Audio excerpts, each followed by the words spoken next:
Oh,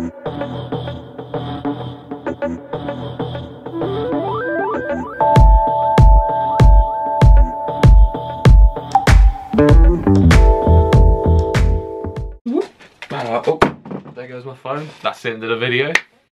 It's still alright, it's fine. What is going on, everyone? How are you doing? Hope you're doing good, because it is good to feel good. And I'm wearing a big old Marvel t-shirt today, because on the day I'm recording this video, Guardians of the Galaxy Volume 2 just came out. I went to go see it. It was really good. It had, you know, a great story, a great soundtrack, great cultural references, and of course, good old bit of Baby Groot. I love a good old bit of Baby Groot. But yeah, this video is not me talking about my enjoyment of Guardians of the Galaxy Volume 2. It is time for my monthly Ask Scully video, which I do every month, in case you haven't guessed. Hence the reason why it's monthly. And yeah, let's just dive into your questions. Best experience with Dodi. Now, if you do not know, me and Dodi have a bit of history. Not like that. Not like that. But yeah, me and Dodi, I've known Dodi for about 3 years now. And we've kind of got this, you know, mutual friendship, I should say. Like, not like major, like, oh, we're besties or something like that. But yeah, we've got this mutual friendship we have. And there have been a few times where, you know, our paths have crossed. There's two little things that come to mind. The first one was a couple of weeks ago, actually. Somehow I found out me and Dodi were on the same flight coming back from Amsterdam. And we, you know, we had some good chats. I had a good old bit of catch up, because, you know, I hadn't seen her for a while before that period. And yeah, it was cool to see her. My parents got to meet her as well. And then another experience that comes to mind is a couple of years ago, she held a birthday gathering in Russell Square. Was it Russell Square? It was Russell Square. I remember it because I was there. But yeah, I remember it was basically she held a birthday gathering where there was quite a lot of people there. And I remember one of the moments that happened during this event was she was filming me, and I was about to bash like a good old birthday cake, like a chocolate cake that, you know, it could have been eaten, and it just wasn't.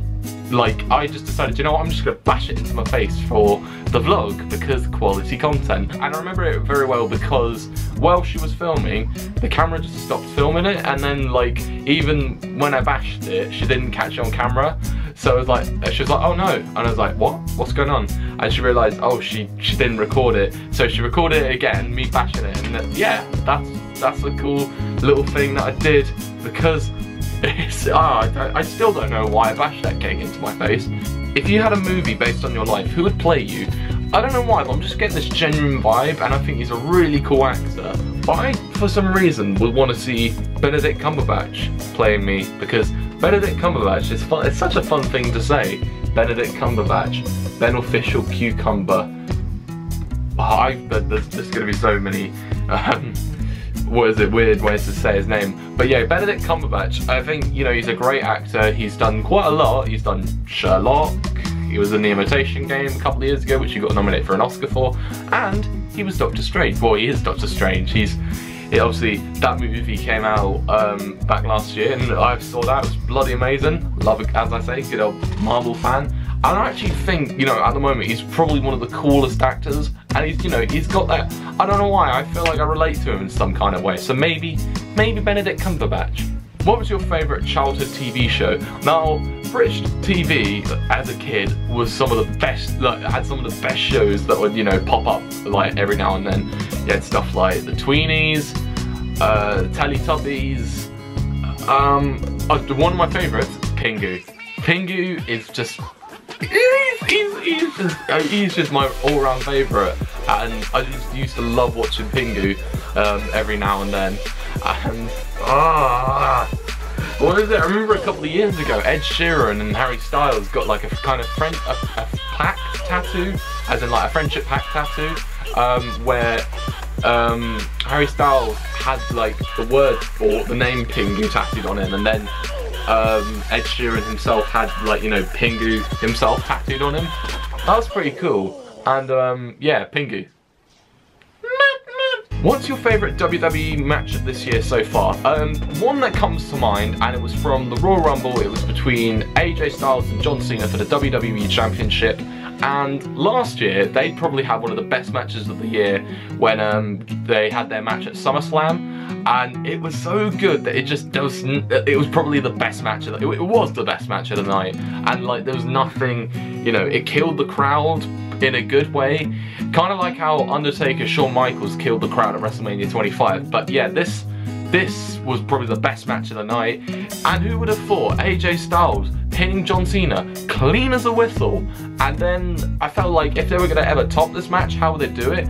And with the WWE Championship being on the line, I felt like there was some more higher stakes, and I absolutely loved the end sequence. So AJ Styles was about to go for his phenomenal forearm, and then John Cena catches him, delivers an attitude adjustment, rolls over, does another attitude adjustment, and that's it. 1, 2, 3. That end sequence was bloody amazing, and it's probably hands down one of the best matches of this year so far. And there's another one that comes to mind, and that is AJ Styles versus Shane McMahon from WrestleMania. Now, I had low expectations going into this match with, you know, a lot of other people, because they would have thought, oh, AJ Styles has been wasted for WrestleMania this year. But when I watched the match, it was a great way to kick off WrestleMania. You know, Shane McMahon just put in some great offense. He attempted a shooting star press, and for the fact that someone can do that, who is not a full-time wrestler, and you know he only wrestles say like 1 or 2 times a year, that's just awesome. And like the fact he's in his mid-40s as well, and he can do a shooting star press, mad. But yeah, that was a great match and all. I felt like, you know, AJ got a deserved victory from that, and it was probably hands down one of the best matches of the night, even though it was the first match of the night. And I felt like some matches were a bit of a letdown, but that was probably one of the best matches of the night. If you had to learn a different language, what would it be and why? I don't know why, but I've always thought to myself, Spanish.